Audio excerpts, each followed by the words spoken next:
नमस्कार। कक्षा 12वीं के हिंदी विषय से संबंधित सभी छात्रों का मैं सीमा श्याम सुंदर शुक्रे इस ऑनलाइन लेक्चर सीरीज में स्वागत करती हूँ। आज हम हिंदी पाठ्य पुस्तक के व्यावहारिक हिंदी के अंतर्गत आने वाले पाठ क्रमांक 14 पल्लवन का अध्ययन करेंगे। इस पाठ में पल्लवन लेखन की प्रक्रिया, शैली तथा महत्व का प्रतिपादन किया है।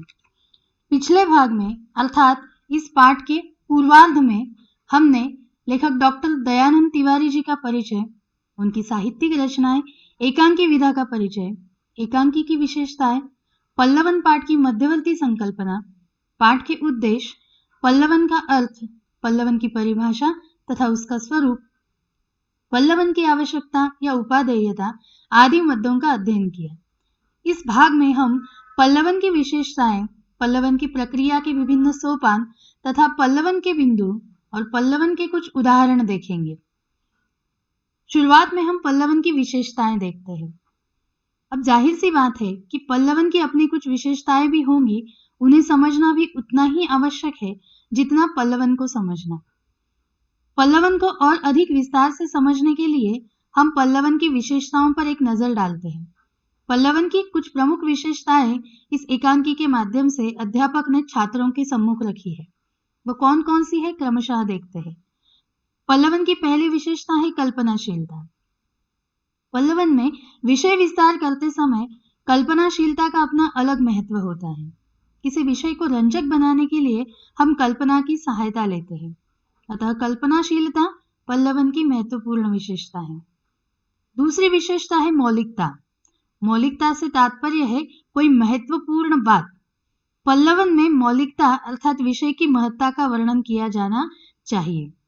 मौलिकता यह पल्लवन की विशेषता है क्योंकि मौलिकता से किसी महत्वपूर्ण घटना या महत्वपूर्ण बात का उद्घाटन किया जाता है। जो मौलिक होती है, मूल्यवान होती है, समाज के हित में होती है। तीसरी विशेषता है सर्जनात्मकता। सर्जनात्मकता से तात्पर्य है सृजनशीलता या नवनिर्माण। पल्लवन लेखन में सर्जनात्मकता का अपना अलग महत्व है। पल्लवन में विषय संबंधी नवीनता का प्रतिपादन होना आवश्यक है। किसी विषय में निहित नवीन तथ्य का उद्घाटन ही सर्जनात्मकता की श्रेणी में आता है। प्रवाहमयता।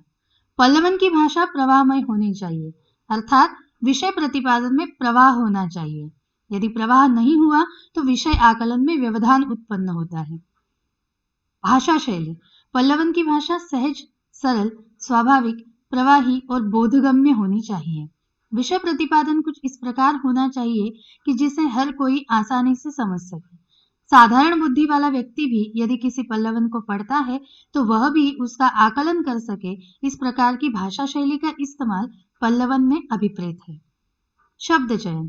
पल्लवन में विषय के अनुसार शब्दों का चयन होना चाहिए, अर्थात अधिक क्लिष्ट तथा अत्यधिक साधारण दोनों ही प्रकार के शब्दों का प्रयोग नहीं करना चाहिए। यदि हम अधिक क्लिष्ट शब्दों का प्रयोग करते हैं तो पल्लवन समझने में दिक्कत होती है और अत्यधिक साधारण शब्दों का प्रयोग करते हैं तो पल्लवन की गरिमा को चोट पहुंचती है। अतः शब्द चयन के संदर्भ में सावधान रहना आवश्यक है। सहजता। पल्लवन में सहजता एवं बोधगम्यता होनी चाहिए। वह सभी के लिए आकलनीय होनी चाहिए। स्पष्टता। पल्लवन में विषय मुख्य रूप से उभर कर आना चाहिए। क्रमबद्धता। पल्लवन में विषय का विस्तार क्रमशः अर्थात क्रमबद्ध तरीके से होना चाहिए।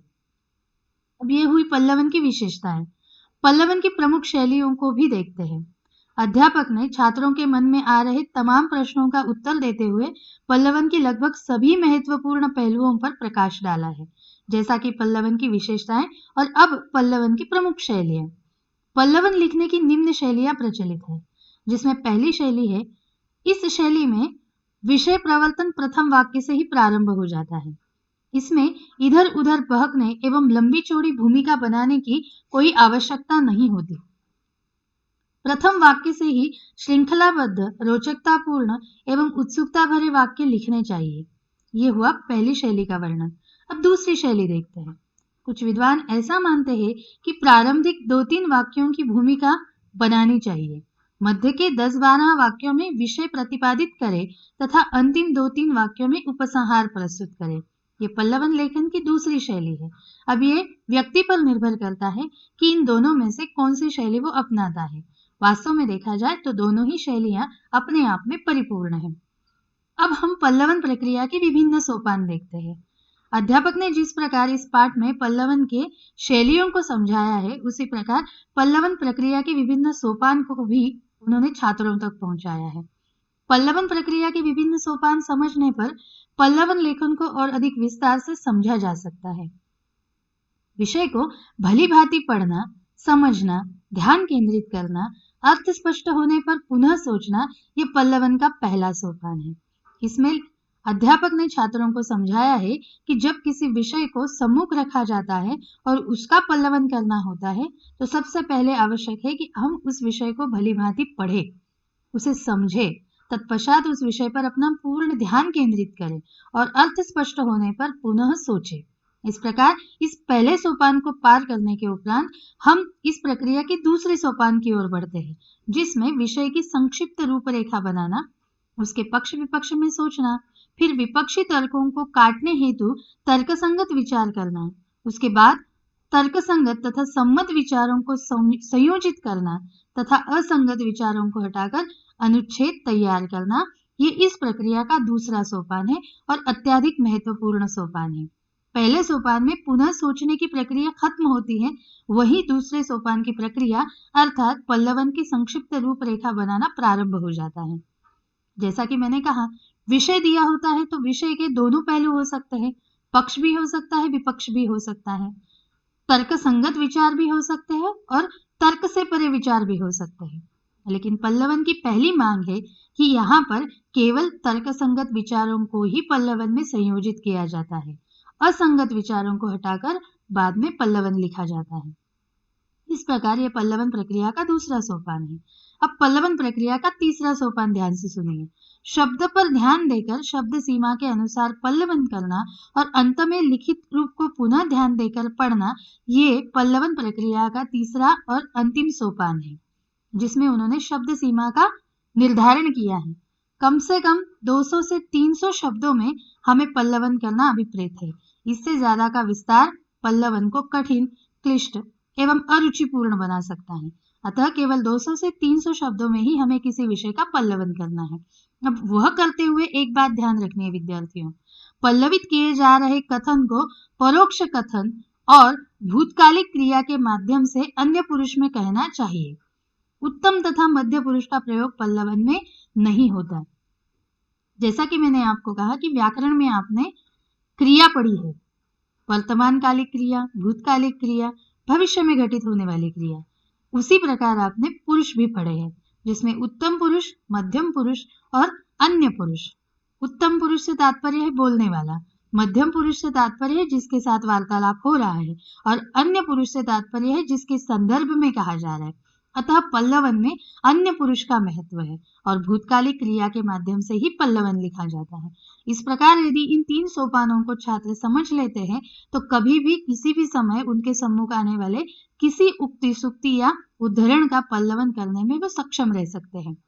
अब हम आगे देखते हैं पल्लवन की विशेषताएं तथा पल्लवन की प्रक्रिया और पल्लवन की शैलियों को समझने के उपरांत जिस प्रकार पाठ में दर्शाए छात्र पल्लवन लिखने के लिए उत्सुक है, मैं आशा करती हूँ कि आप सभी छात्र भी उसे लिखने के लिए उत्सुक होंगे।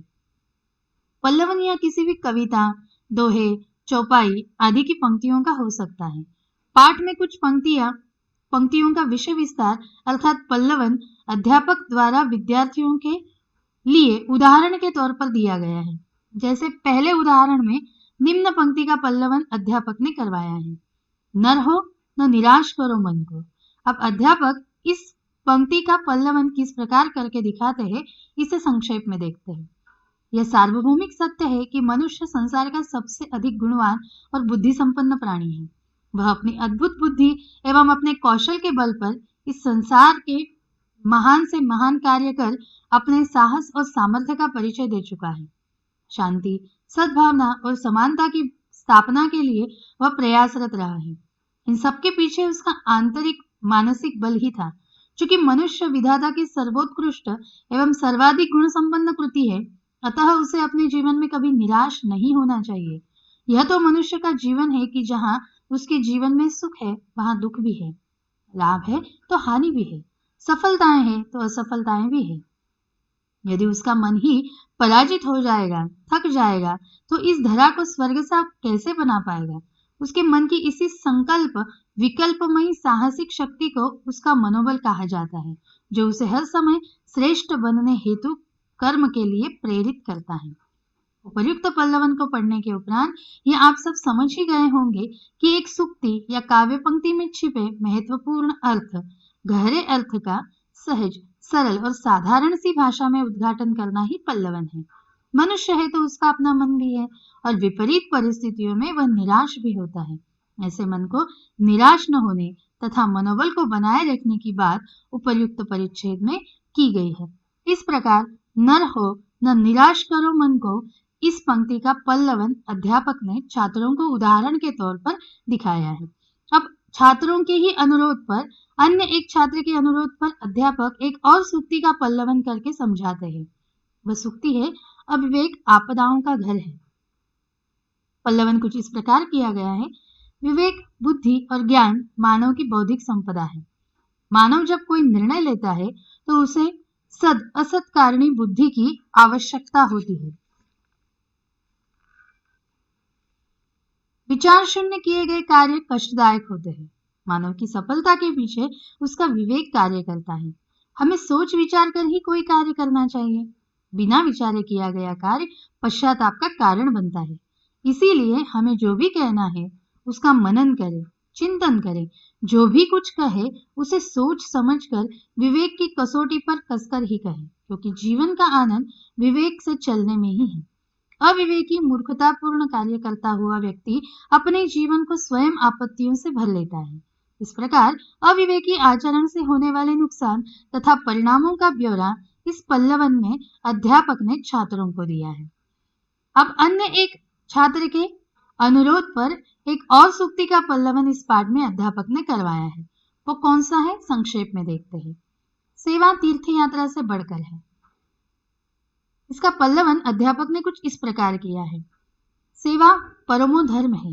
इस भावना को कौन नहीं स्वीकारता, किंतु जब इस भाव की अवहेलना की जाती है तब समाज में स्वार्थ और तनाव की स्थिति उत्पन्न हो जाती है। लोग सेवा को भूलकर तीर्थ यात्रा के लिए इस उद्देश्य के साथ निकल पड़ते हैं कि इससे उन्हें मोक्ष मिलेगा।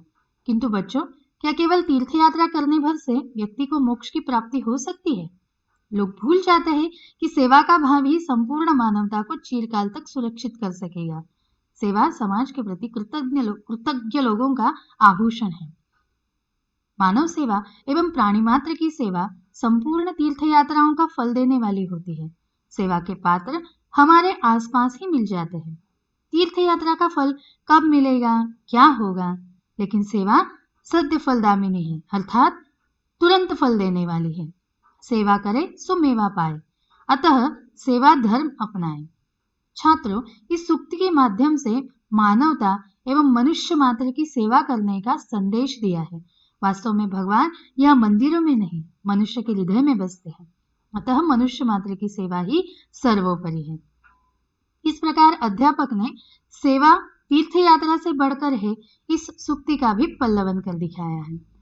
अब छात्र है और छात्रों का मन तो भर ही नहीं रहा है, अतः अलग अलग विषयों के संदर्भ में वे पल्लवन से संबंधित अनेक प्रश्न अध्यापक से पूछ रहे हैं। अध्यापक ने अब तक छात्रों के अनुरोध पर अलग अलग पंक्तियों का पल्लवन किया है, लेकिन अब वो संत कबीरदास के दोहे का भी पल्लवन करके दिखाते हैं। इस पाठ के माध्यम से आप सभी छात्र यह तो समझ ही गए होंगे कि पल्लवन मतलब जैसे बीज से पेड़ और पेड़ से पल्लव, पल्लव से डालियां विकसित होती है, उसी प्रकार भाषा में भी पल्लवन होता है। भक्तिकालीन निर्गुण विचारधारा के संत कबीरदास के एक दोहे का पल्लवन भी उदाहरण के रूप में दिखाया है। हम उस पर भी एक नजर डालते हैं। संत कबीरदास के दोहे अपने आप में गागर में सागर भरने का काम करते हैं। वे विशेष ज्ञान एवं अनुभव से परिपूर्ण होते हैं। अतः उनके द्वारा लिखी जो तो को काटा बुए ताही बोई तू फूल, इस पंक्ति का पल्लवन देखते हैं।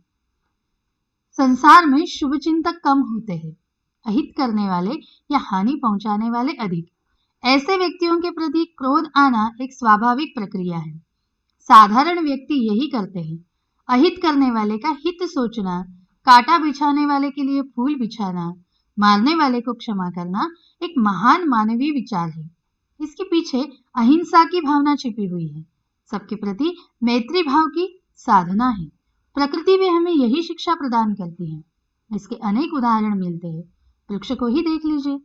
पत्थर मारने वाले को वह वृक्ष फल देता है, निष्पीड़न करने वाले को सरसों उपयोगी तेल देता है, पत्थर पर घिसा जाने वाला चंदन सुगंध और शीतलता देता है। शत्रु को मित्र बनाने, विरोधियों का हृदय परिवर्तन करके उन्हें अनुकूल बनाने का यही सर्वोत्तम और स्थायी उपचार है कि हम उत्पीड़क को क्षमा करें। जो हमारा अपकार करता है, हम उसका भला करें, उसके मार्ग को निष्कंटक बनाएं, उसमें फूल बिछा दें। फूल बिछाने वाला सदैव लाभ में रहता है। कांटे बिछाने वाला स्वयं भी उसमें उलझकर घायल हो सकता है। महान पुरुषों का भी यही मत है। अतः हम अपकारी के साथ उपकार करें। इस प्रकार छात्रों, इस पाठ में पल्लवन इस लेखन प्रकार के संदर्भ में छात्रों के मन में आए तमाम दुविधा से भरे प्रश्नों का उत्तर अध्यापक ने बड़ी ही कुशलता के साथ और सटीकता से दिया है। अतः इस पाठ के अंत में छात्र जो है वह अध्यापक के इस कथन से खुश है।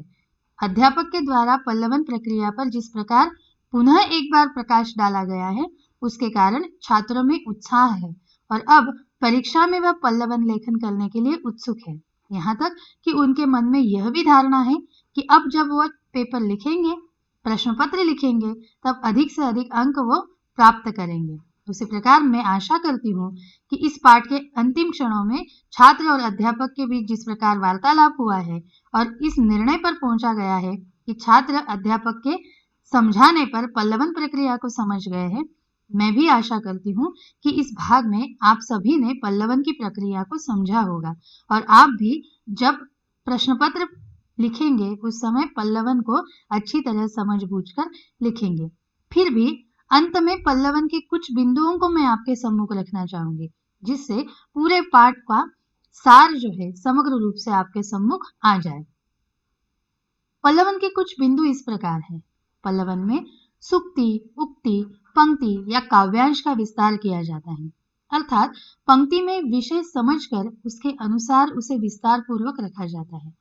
पल्लवन के लिए दिए गए वाक्य सामान्य अर्थ वाले नहीं होते हैं, वे सामान्य से अलग विशेष अर्थ का प्रतिपादन करने वाले होते हैं, किसी सूचक बात को बताने वाले होते हैं।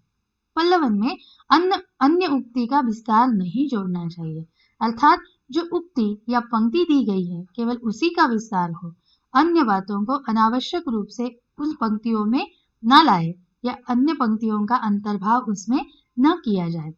क्लिष्ट शब्दों का प्रयोग न करें, अर्थात सहज, सरल और साधारण शब्दों का प्रयोग करें, जिससे पल्लवन आकलनीय हो। पल्लवन करते समय अर्थों, भावों को एक सूत्र में बांधना आवश्यक है, अर्थात पल्लवन में विषय के अनुसार विस्तार में सुसूत्रता का होना आवश्यक है। विस्तार प्रक्रिया अलग अलग दृष्टिकोण से प्रस्तुत करनी चाहिए, अर्थात जिन शैलियों का विवेचन किया है उसके अनुसार विस्तार प्रक्रिया का चयन करें। मैंने जिन विभिन्न सोपानों के संदर्भ में आपको बताया, उन 3 सोपानों का प्रयोग करते हुए पल्लवन लिखा जा सकता है।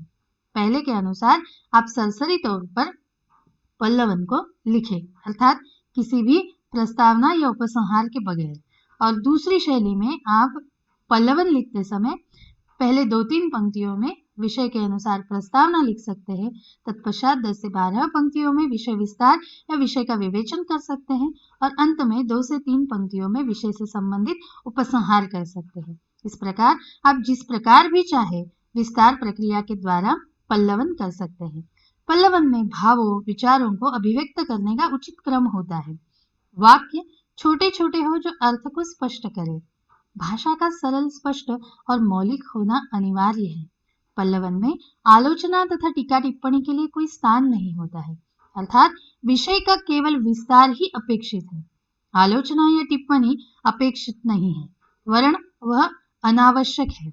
इस प्रकार पल्लवन के इन प्रमुख बिंदुओं को ध्यान में रखने पर आप पल्लवन की सभी महत्वपूर्ण बातों को ध्यान में रख सकेंगे और इस प्रकार एक उत्कृष्ट पल्लवन लिख सकेंगे।